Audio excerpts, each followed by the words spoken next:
Hello and welcome to another episode of the BashTalk podcast. Today I've got a special guest, as advertised. It's a local legend, Zulfi Khan. And it's someone that has been in quite high demand. Quite a few people have requested that I have Zulfi on. Now Zulfi is someone who lives quite close by to where I am. He's well known in the local community. He is a solicitor. He's got loads of experience in the legal field. He's also now progressed to becoming a partner in a legal firm. And in addition to that, he has got quite a few interesting things about him that I believe we're going to be delving into in a bit more detail today. But if I can just ask, even though I've kind of done half the intro myself, but if I can just ask you to just introduce yourself a bit more, please, Zulfi. My name is Zulfi, obviously, as you've introduced and mentioned, Bash. Born and bred in Nelson, 41 years old, Lancashire born and bred, went to Lancaster University, spent pretty much my entire life in the Northwest. It sounds a little bit sad, really, when you get to our age, but there you have it. Okay. Now, one of the main reasons why I wanted to introduce you to the listeners is because with a lot of emphasis on our area, it tends to be a lot of doom and gloom. So everyone's always talking about, oh, there's no prospects and there's this, that, or the other, whereas you've done really well for yourself. And I just wanted to just to kind of start us off, you currently obviously work in the legal field. Yes. Would it be possible just to get a little bit of information on about how you kind of progressed through that and any kind of obstacles and difficulties you faced along that? Because I just want it to be almost like a little bit of inspiration for the people that are basically just making excuses at this point. Of course, I understand. Okay, so I went to a normal comprehensive school. I went to Edgend High School, which is now Marsden Heights. Left in 1995. Did 9 GCSEs, got, alhamdulillah, I was all A's and B's. There was no real A stars then. It was very exceptional if you got A stars. I think I remember the year above was Sibton Anwar, Hafiz Anwar's son, and Awais Khan, who's probably a couple of doors away, or used to be, who's a stockbroker in London or a derivatives trader of some sort. They were the kind of guys who'd get A stars. So I was happy with A's and B's. Alhamdulillah, I went to college, studied A-level law, A-level history and A-level politics alongside one of your former candidates, which was Nadeem Ahmed, the councillor. Yep. We did law together. 2 years at college, did okay, alhamdulillah. Applied at London School of Economics, LSE, to do law. Got a place, but unfortunately messed up my history grade. I was estimated to get a B, ended up with a C. Couldn't get through clearing because Labour Party had introduced the tuition fees in 97, and that was the year I was going to go to university. So anyone who had made a deferred entry for 98 was now basically going in 97 because they wanted to avoid the tuition fees. Yeah. So couldn't get through clearing, and it wasn't the type of university, Bash, that you could get through clearing for a kind of course like law. Ended up at Lancaster. Didn't know anything about it really at the time. When we got there, we realised basically it was in the top 10 for law in the Times University Guide. It's now actually in the top 6. Did a 3-year straight LLB law degree. First year was a combined kind of degree. Basically, Lancaster, they do, you have to do a second module with it, just in case you don't like what you've chosen, etc. So I did law and politics for the first year. Yep. And then it was an LLB honours. Got an upper 2-1, which is basically a 2-1. Went to College of Law in Chester. So there's College of Law in Chester, Guildford, London and York. Lived with Nadeem actually in a house, and 2 of my friends, one who's now in the Cayman Islands as a partner, the other lad I'm not in touch with, but I am assuming he's in Bristol somewhere, also as a solicitor. We did the LPC, or what's known as the legal practice course. So there's 2 routes to becoming a lawyer, and a lawyer is synonymous for solicitor or barrister. Okay. Which some people get confused with. So to become a solicitor, you do the LPC, the legal practice course. Yeah. And to become a barrister, you do the BVC, which is the bar vocational course. You still do your law degree before that, unless you've done a degree in, say, chemistry or maths, and then you do what used to be known as the CPE, Common Professional Examination, like a conversion course. So did a year at law school with Nadeem and the rest of the guys, and basically started to apply for training contracts, which is basically the equivalent of what, in layman's terms, might be an apprenticeship, training on the job. So that's 2 years. You tend to do 3 seats, so 3 different areas of law, whether it's family law, employment, commercial, whatever it might be. Once you get into the firm, they decide what your strengths and weaknesses are. You obviously have an input in what you want to do as well. You do that for 2 years and then you become a qualified solicitor. So I finished at law school in Chester. I was working in a big international firm in Manchester just as a paralegal, just as a stopgap until I got a training contract. And it's like the old saying, two buses come at once. I ended up with a job in Bolton, Bash, and also in Carlisle. But by the time I got the job offer from Bolton, I'd already started in Carlisle by then. So I ended up going to Cumbria for 2 years. That was an experience and a half in itself. It was a legal 500 Transport General Workers Union firm, which basically means any members of the trade union for transport, TGWU, they were represented by us guys north of Lancaster upwards. So from Lancaster all the way to Gretna Green, basically. Did 2 years at Carlisle. They offered me a job post-qualification. I didn't take it. Many reasons. Some I regret, and we can go into them, obviously. Mainly, if I look back, I think it wasn't cosmopolitan enough for me. It was a little bit insular. It was difficult getting halal meat at the time and stuff. Yeah, I bet. I experienced a little bit of racism there, although that didn't really put me off too much. It was a very insular type of a place. It was a farming background, etc. Went from Carlisle to a big firm in Liverpool called Mason Jones, which was in the legal 500. And I commuted from here, from Nelson to Liverpool, which was a big trek. Yeah, that's a nasty. Very difficult, yeah, especially in the winter. Racked up a bit of mileage on the car and thought, I can't do this every day. What were you driving then? I had my Golf. Right. It was a guzzler. So you can imagine half my wage, and at the start when you first qualify, your wage isn't great. Half my wage was probably going on petrol. And it wasn't really a commuting type of a car as well. So every day you'd have some sort of an issue with the car and tinkering with it and all the rest of it. So from Liverpool, ended up at Napthans in Preston, which is on Winkley Square. Again, that was in the legal. That's in the legal 500, but not for personal injury. By which time I was starting to specialise in personal injury and insurance work. Did 4 or 5 years there, and then got headhunted to become a salaried partner elsewhere. Okay. Did 4 years there. Didn't turn out with the best sort of. It didn't really turn out well in the end. I was owed a little bit of money, etc. So basically, I decided to take the plunge and do something for myself. And I'm currently working alongside a business partner in Bury, 10 legal, obviously. There's about 10 of us working there. 10 senior lawyers, I should say. There's about 15 of us in total. The majority of our staff are people I have personally worked with in the past at Blackburn or Preston and brought them along with me, etc. Okay, well, that's actually really good. You've kind of progressed your way through. And it sounds like you built up quite a bit of experience with the employment side of things as well, with the union stuff that you're working on. So basically, we used to represent McVitie's, any member of staff from McVitie's Biscuits, Pirelli Tyres. There was the National Farmers Union work, quite a few. We had a young girl on Manchester Road from Nelson who died on a gondola wheel of some sort at Gulliver's World in Warrington, and that case came to us actually through my mum. My mum gave Gussel, she bathed the young girl's body, and the family were asking for a solicitor, and my mum mentioned my son's training to become a lawyer. We ended up suing Gulliver's World for that. And the family got a good result, alhamdulillah. Oh, so yeah. Very early on in your career, I was 22, 23 years old, and under our belt we had, I had some sort of kudos within the practice. They realised I was capable of bringing work in and stuff, and it wasn't just your run-of-the-mill stuff. Yeah, no, that's actually really interesting. I had no idea because I'll be honest with you, I do have there's a kind of bias that you tend to have. Like, I'm not familiar with the legal field. I don't know much about it. I mean, my sister's a solicitor, but I should probably talk to her more often about it.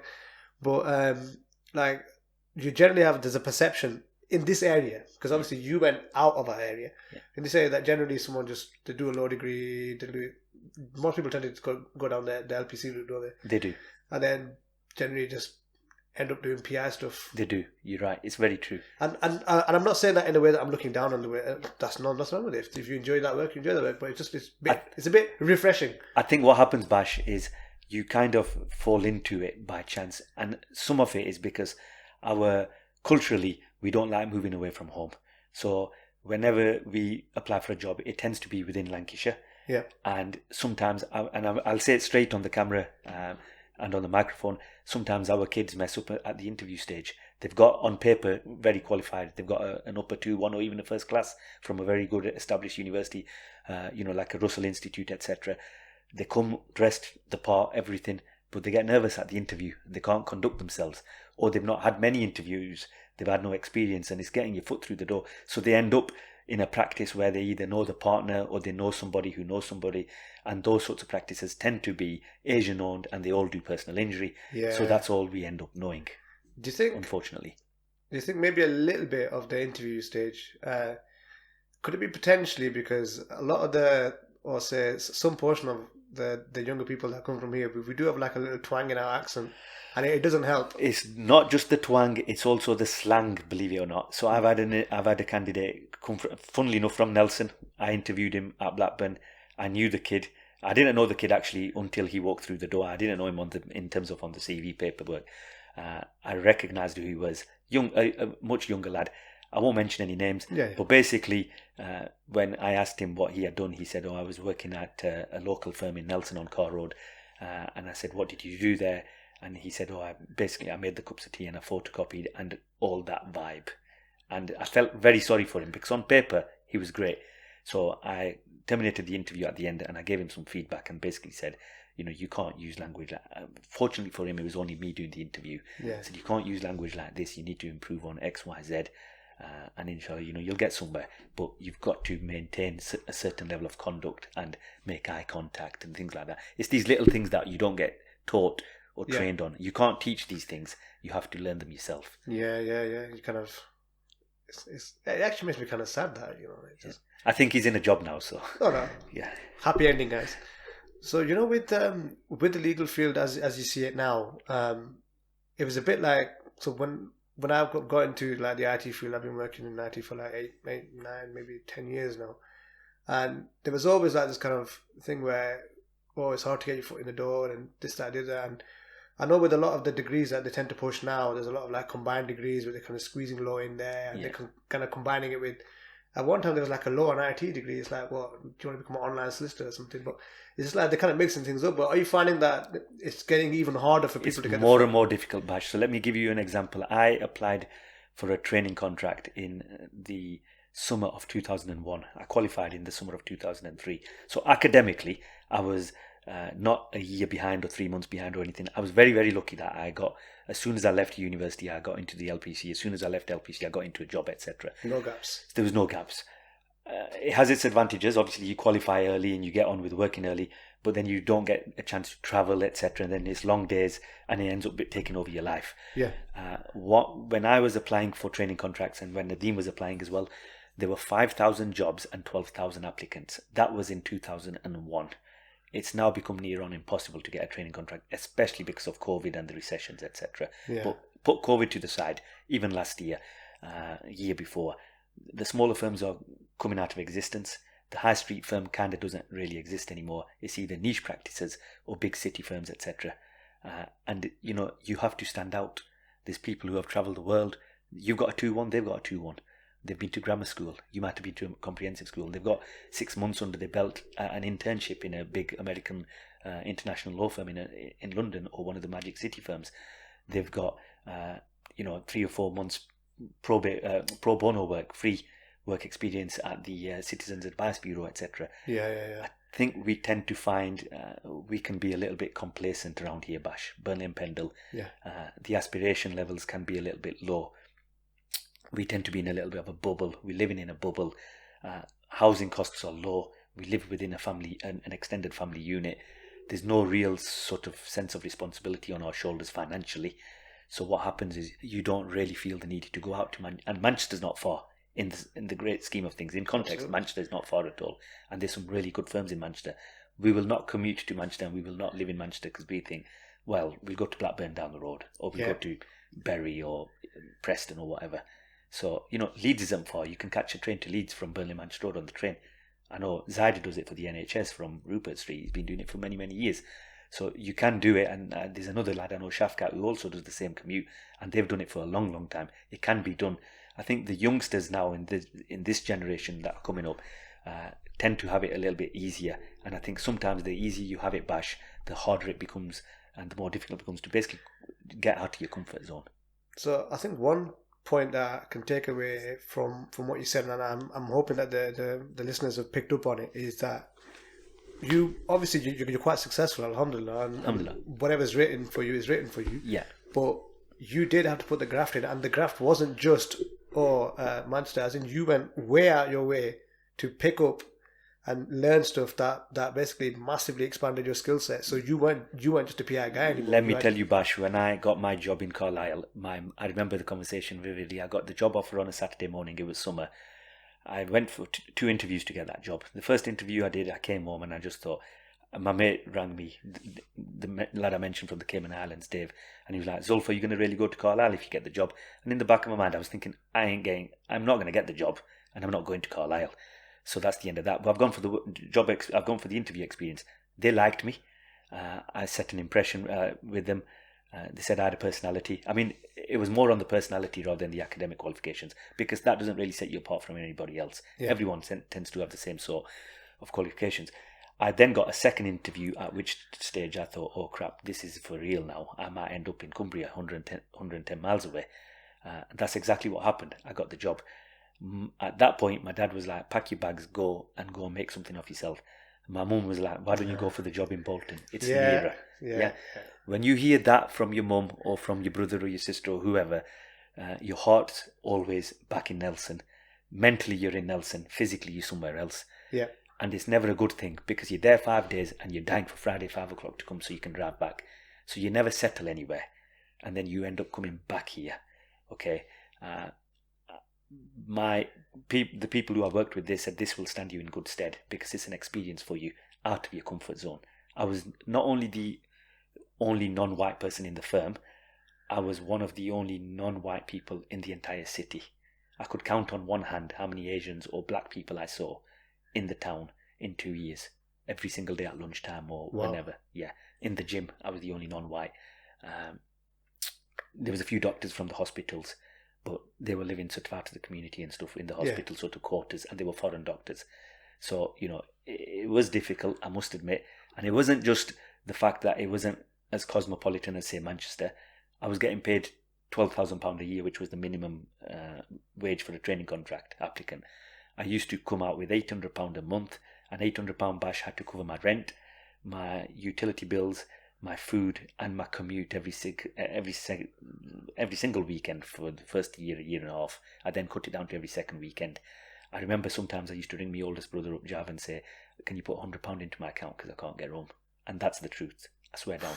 And when I used to fill up on a Sunday evening at Esso petrol station, people would say, where are you going, Carlisle? And they used to think Cardiff. This Wales. I'd be like, no, Carlisle is on the border of Scotland and England. 6 miles was the border. I could see it from my bedroom. And they'd be like, what the hell are you doing up there? And I look back and think, I should have gone to London. I should have actually gone to London or somewhere further afield and set my roots there, because it was still not far enough for me to set any roots, and I ended up coming back. I've got no regrets now. Obviously, life pans out the way it pans out, and you deal with the cards that are thrown at you. But I think we have a magnet that pulls us back to the good old town of Nelson. And for all its advantages and good points, sometimes it can hold you back. Yeah.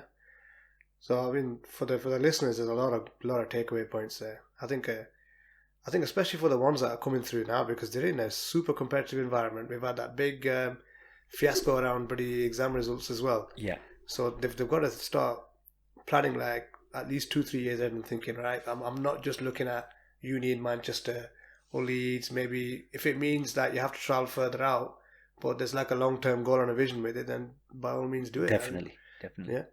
So moving away slightly from your current law stuff, general. I've got some general stuff. I think. Of course, you can ask whatever you want. Yeah. So I'm a pretty open book, as you know from my Facebook account, I guess. Yeah, no, it's fine, because this is stuff that some of the more local people might just be want to chat about as well. So, one, you've always been keen on the gym throughout this, haven't you? Yeah. Have you always been like from teenage? I've been a gym freak from the age of 14, 15. Right, I was small physically at school. I was very light. I was very small, and my Imran, who you know yourself, Imran Iqbal, his younger brother Asif, and myself started at Jav's house. We had some yoke and DP and wader weights, and we had the cast iron ones actually, not the sand-filled ones. Right. And I remember when we first used to train, and there was no protein supplements or anything in them days. There was a health shop in Nelson Town Centre in the Arndale, and we bought this a bag of Mega Mass 2000. Oh man! And it had 2,000 calories in it, and we drank it, and it tasted like puke basically.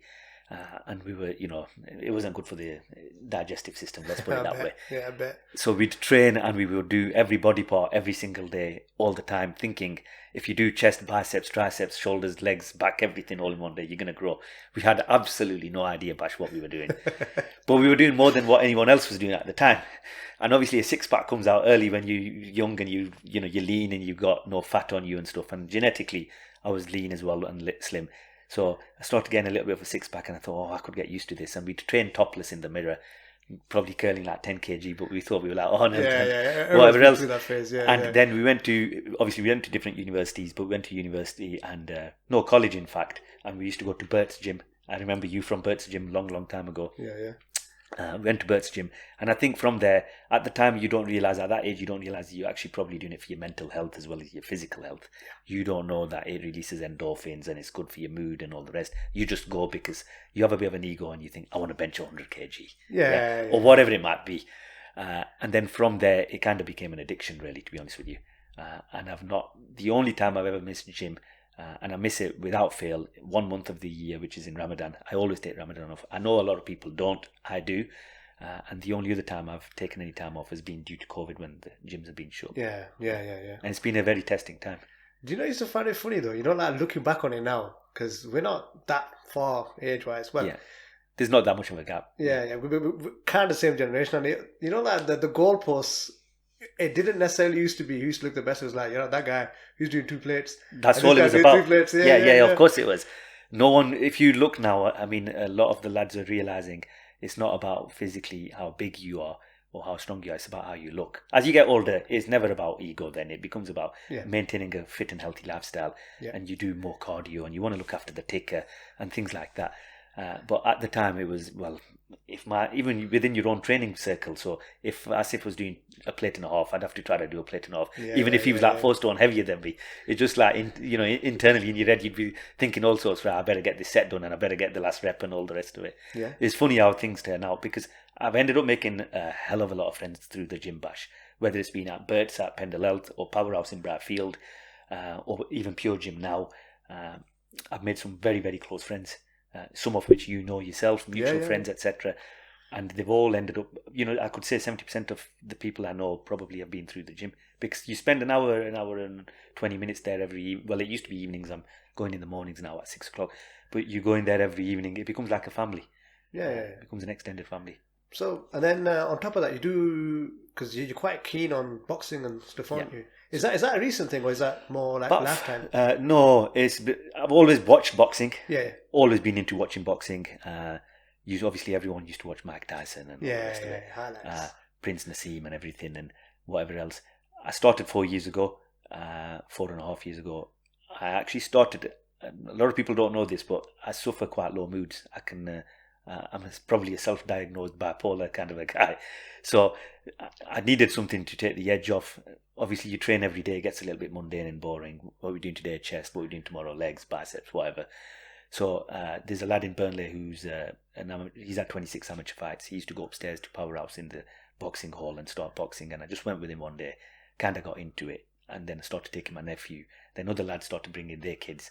And thought, actually, I'm quite enjoying this. It was quite therapeutic. Used to go once a week on a Saturday. And then my brother started something for the kids around here.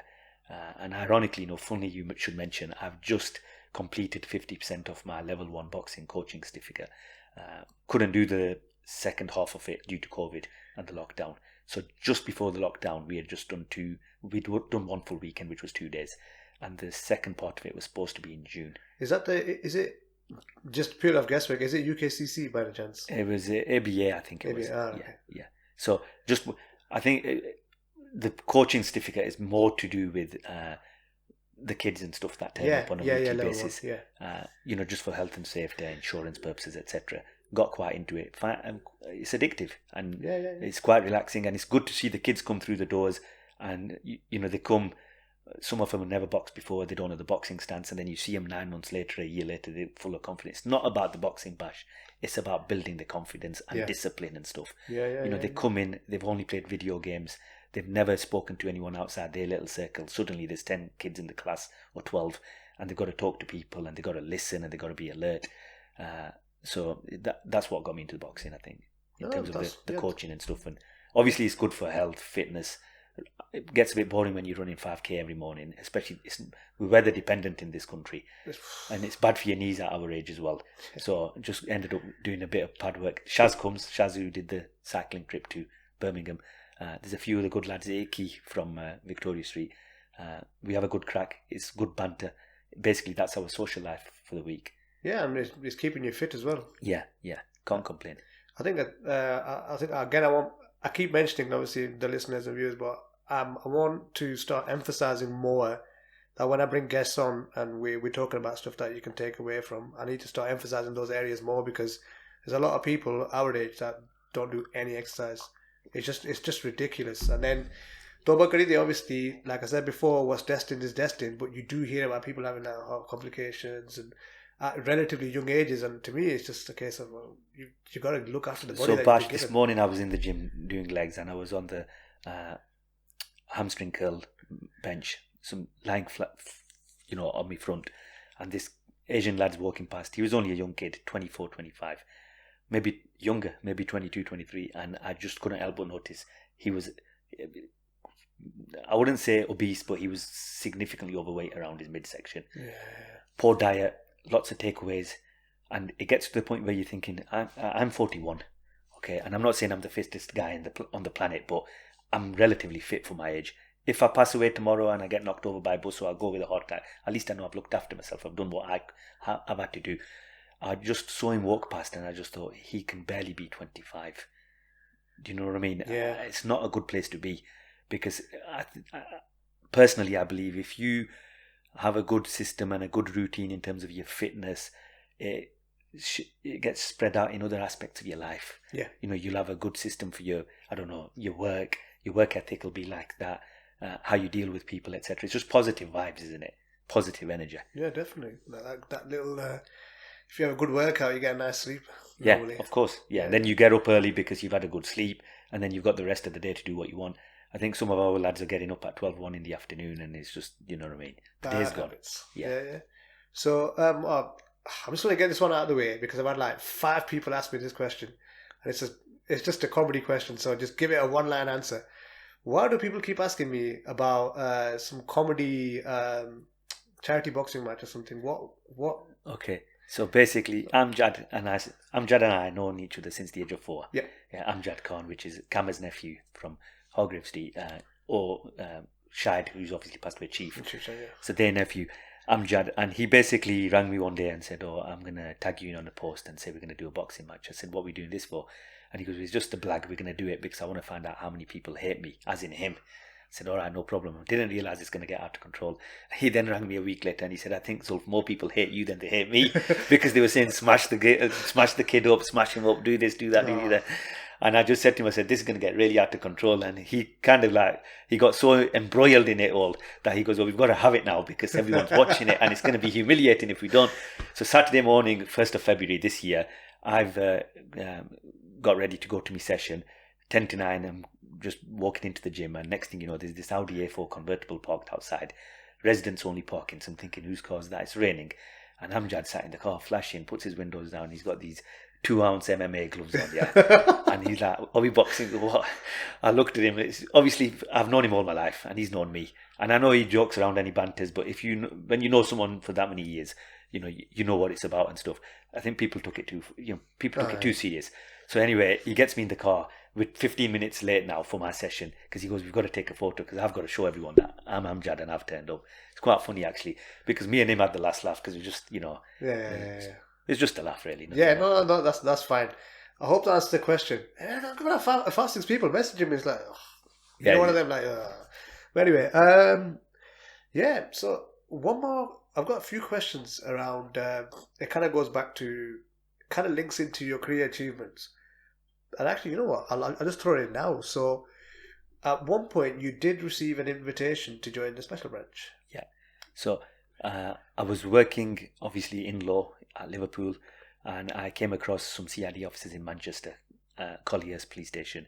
They were doing some anti-terrorism work, and basically I was involved with that just through my own work and my own contacts and stuff. Nothing to do with the police or anything. They liked what they saw, and they were looking for new recruits, and they were looking for recruits, especially from the ethnic minority groups. Yeah. I had just qualified as a solicitor, and basically they wanted to. Well, they were encouraging me to apply to the police. And I was like, well, I'm going to have to go through the whole rigmarole of becoming a junior police officer, then CID, then it's XYZ, working my way up. And I've kind of already done 2-3 years now in law as a qualified solicitor, so it kind of didn't suit me. At which point they dropped the bombshell, well, actually, no, we want you to work for us directly, in terms of we want you to work for the special branch. Now, special branch is specifically anti-terrorism related activities. I'm not going to lie and say I didn't consider it, Bash. I did. It was never about the money. At that stage of my life, it was never about the money. It just didn't suit. It didn't fit in with what I wanted to do. Okay. And some of the activities that they wanted me to undertake in terms of the day-to-day job role didn't sit comfortably with me. Okay. Yeah. Okay. And then, Clarence House. You were also invited there as well, weren't you? Yeah, that was a couple of years ago. I can't even remember now how long it was. About 5 years ago, 4 or 5 years ago. So we got invited to a garden party, obviously at Buckingham Palace. I didn't actually get the invite, Bash. I was the driver. Yeah. So my brother obviously does a bit of youth work. Used to work for the Prince's Trust. He's now working for himself from Whitefield Youth Association. But these kids are doing the boxing and the football and stuff. He got nominated for an invite to the garden party in the summer at Clarence House. So he was allowed to take one more guest. The irony is, Bash, he actually didn't want to go. He's relatively quiet. He doesn't mingle in with many people. And he was like, I don't really want to go, etc. I was like, hang on, mate. There's an invite here to Buckingham Palace. There's no way I'm not taking a photo of this and whacking it on my Facebook and letting all my mates know and everyone else and all the rest of it. So the weather was good for us. Me, my brother and me mum ended up going. Mum didn't go to Buckingham Palace itself. We stayed at relatives for the night. It was a good do. I was actually very humbled to have gone. When we got there, we realised the kind of calibre of people that were there. And we kind of probably felt, to be honest with you, maybe we didn't even deserve to be there. It was a very, very humbling experience. It was a one-off sort of experience in life. I can't see us ever going again. We had top-notch ice cream direct from obviously Buckingham Palace. Everything, the food was just something else. The place was something else. It was humbling, I must say. At the same time, it was quite fearful as well. The security was just completely on another level. Oh, I bet. We had to take loads of personal documents with us. When we got to our relative's house in West London, we caught the tube. It was very, very hot. We were in suits. We'd had passport, driving license, special entry pass, all sorts. It was a full strip search. There were snipers all around at the top of the palace in places you just couldn't even imagine. And you were even scared to make a little bit of eye contact with them because you were thinking, actually, they might be thinking, what are these two guys doing here from every seat from Nelson? Do you know what I mean? But it was a humbling experience. I mean, bigger picture is 2 Asian guys from Nelson and Buckingham Palace. Yeah. That's quite an achievement. And then you did also, because when we were having a little chat prior to setting this podcast up, you mentioned something about an invitation to join the Freemasons as well. Yeah, I've had 2 invitations to join the Freemasons. The first one was about 7 years ago. I think, in fact, I put that on my Facebook when I got the letter, when it landed on my desk at work. And I remember Habib, also known as Sonic, he commented saying, make sure you don't join or something, and Majid Iqbal as well, and they're like taking the mick and stuff. It's quite funny because I was quite interested in it, Bash. I'm not going to lie. There's an element of mystique to it. Everyone wonders what the Freemasons are about and what they do and stuff and all the rest of it. So a friend of mine from Chorley is a Freemason, and he used to come to my office in Blackburn for lunch, and he'd talk about it all the time. And he'd encourage me to kind of join and say, look, we want you to join. And I'd give him the usual sort of responses. I was a little bit younger, maybe 7 or 8 years ago. Be like, oh, well, I don't know if it's going to fit in with my religion as a Muslim. I'm an Asian lad from Nelson. I'm a normal working class kind of a guy. I still consider myself working class, Bash, irrespective of my position or stature within society in terms of my career. And he was like, no, you're just the kind of guy we're looking for. It's XYZ. Come down, I'll send you some literature. Next thing you know, I've got a specific and a special invite to join. So I was a little bit taken aback, didn't really quite know what to make of it, didn't know if it was a wind up. So I rang him and I said, I've had a letter from the Masonic Hall. They want me to come, etc. And he was like, yeah, why don't you come? And I was like, let me have a gander. Why can I not come one evening and see what it's all about? And he was like, you can't do that. You've either got to join or you don't join. So I actually rejected the invite. And then I got someone ringing me saying, oh, we know your sister's unwell, very unwell. These are the kind of people who can probably help you out in terms of your sister's health. It opens up a lot of doors, etc. And that kind of got me a little bit paranoid, to be honest with you. I was thinking, all right, well, she's unwell medically. Yes, you might have doctors and medics and scientists there that are part of the Masonic hall or whatever it might be. But how are they going to be able to help her, kind of thing? So anyway, cut a long story short, I didn't join. And then I got another invite 2 years later. And again, I kind of knocked it on the head. I don't know if I'm going to live to regret that or live to tell the tale. No, that's actually quite interesting. Is you don't hear about people getting invites too often. Yeah, it does be quite... I've still got the pamphlet in my precedents folder at work. So every solicitor will have a box with all the precedent files and stuff and books and whatever that they probably take wherever they go, whichever new office they start at and stuff. And I've still got the pamphlet there, and I've got the letter, and kind of like half proud of it and half thinking, wonder what it meant if they're inviting me. What does it say of my character? Is it good? Is it bad, etc. You just don't know, do you? Yeah.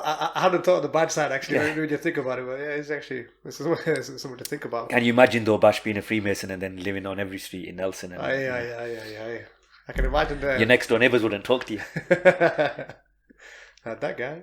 But so moving into, so that was obviously some of the other areas you've done, but then in terms of the politics side, you obviously quite a few of us quite vocal about the local politics in our area and how things are getting along. I'm not going to ask you to talk about the smoke from that chimney thing, because been there, done that. Been there. Got the t-shirt. I'm not going to bring that up, just in case you were expecting me to question about that. But just in terms of the politics, are you ever thinking about getting into politics at a councillor level, or is it just a case of no, Bash? The simple answer is no. No. I'm vocal, as you know. Yeah. I'll always put my point across. I'm not shy of putting my point across and putting my point forward. I hope people understand that it's just your individual perspective and your point of view.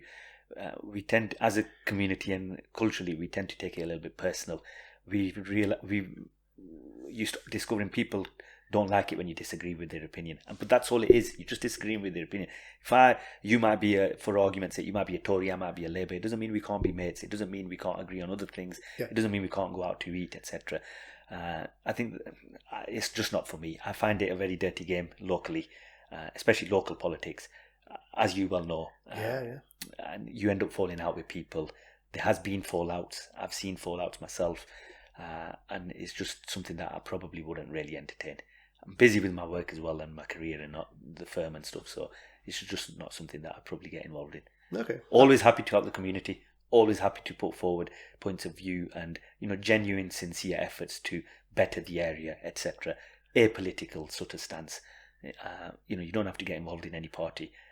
I've got people from both, but Nadeem is one of my closest friends and he's a Tory councillor. I know you guys have been giving him grief on Facebook the last 8, 9, 12 months, but he's a friend of mine. Yeah. I've got other Tory members who are friends of mine, and then I've got Iqbal on Manchester Road, who's close, associate, older brother. Respect him as an older brother. I ring him regularly. He rings me. Back to that smoke situation.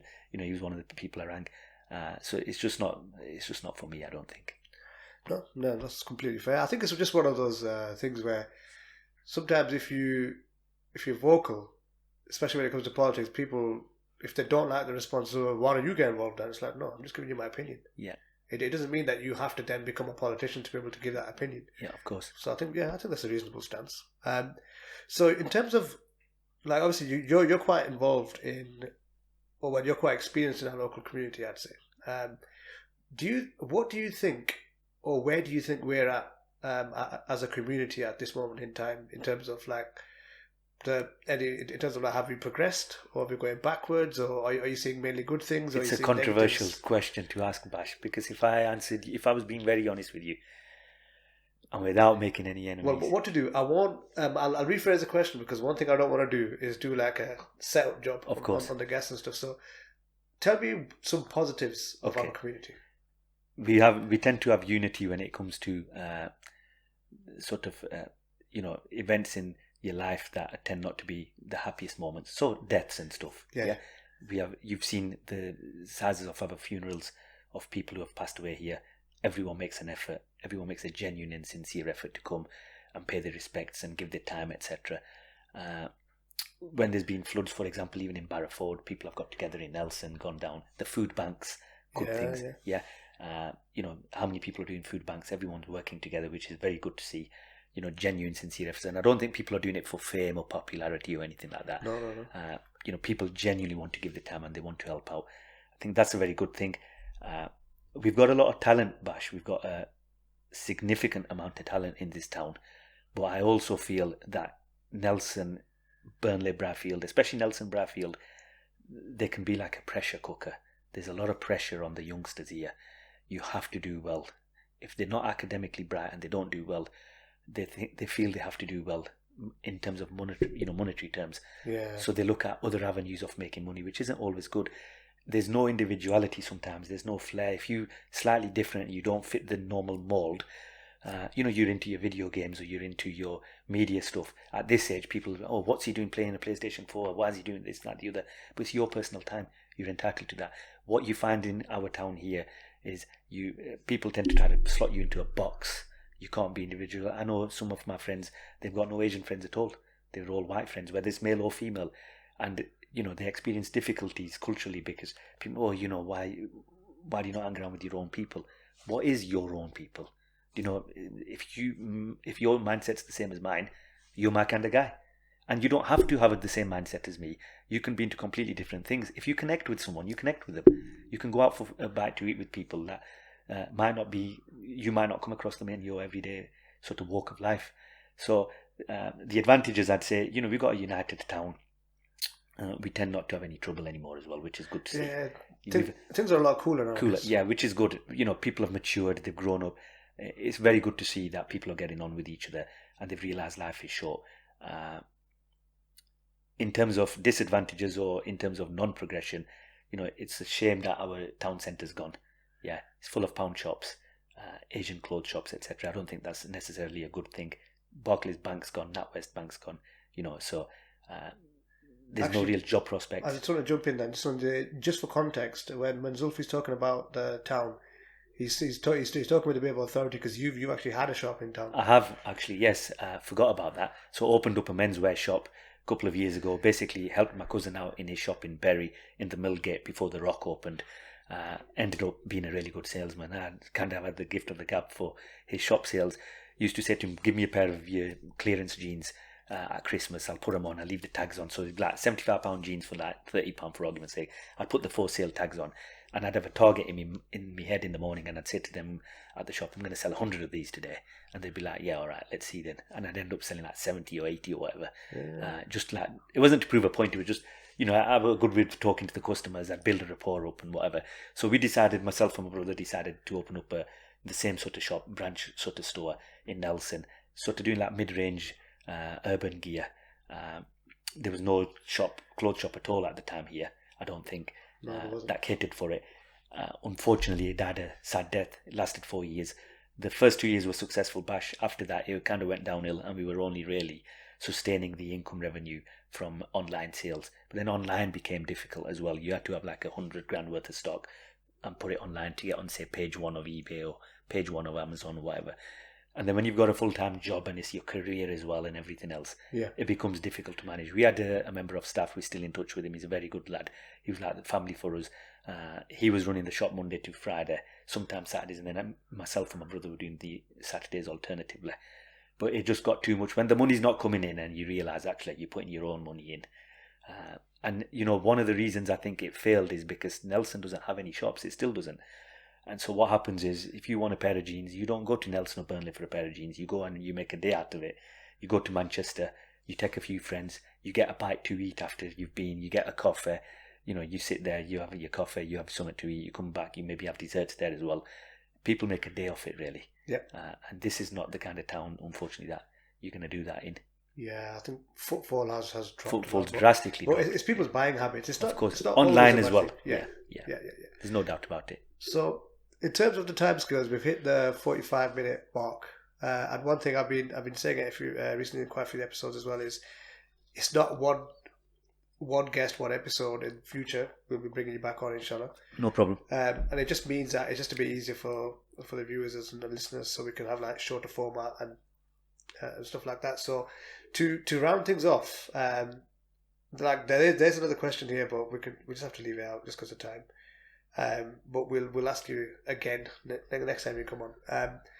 But just to round it off, just if I can just ask you if you've got anything that you want to say, if you were to address the community, is there anything that you want to share? I guess work hard and don't have any limits within your own sort of mindset.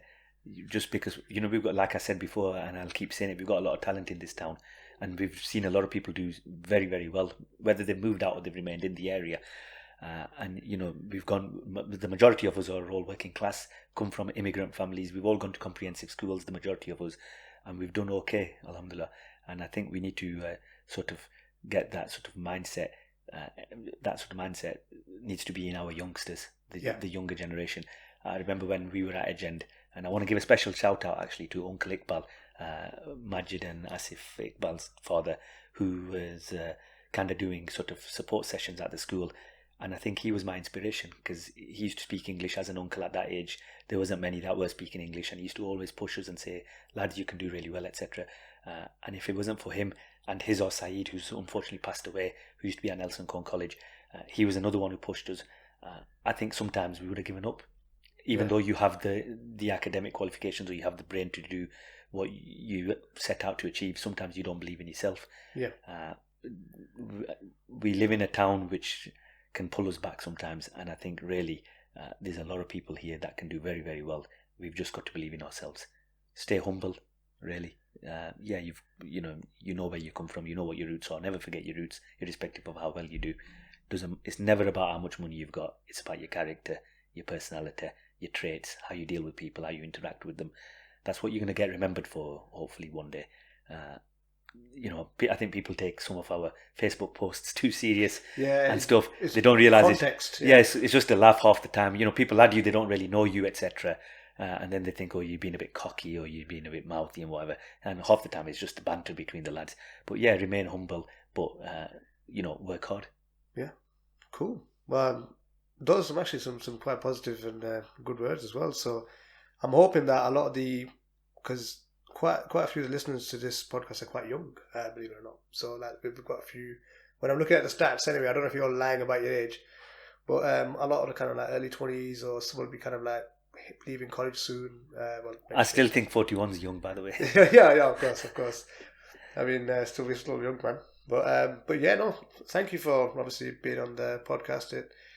Again, I've got a long list of people, but one of the problems that I've got is just a scheduling. Like timing.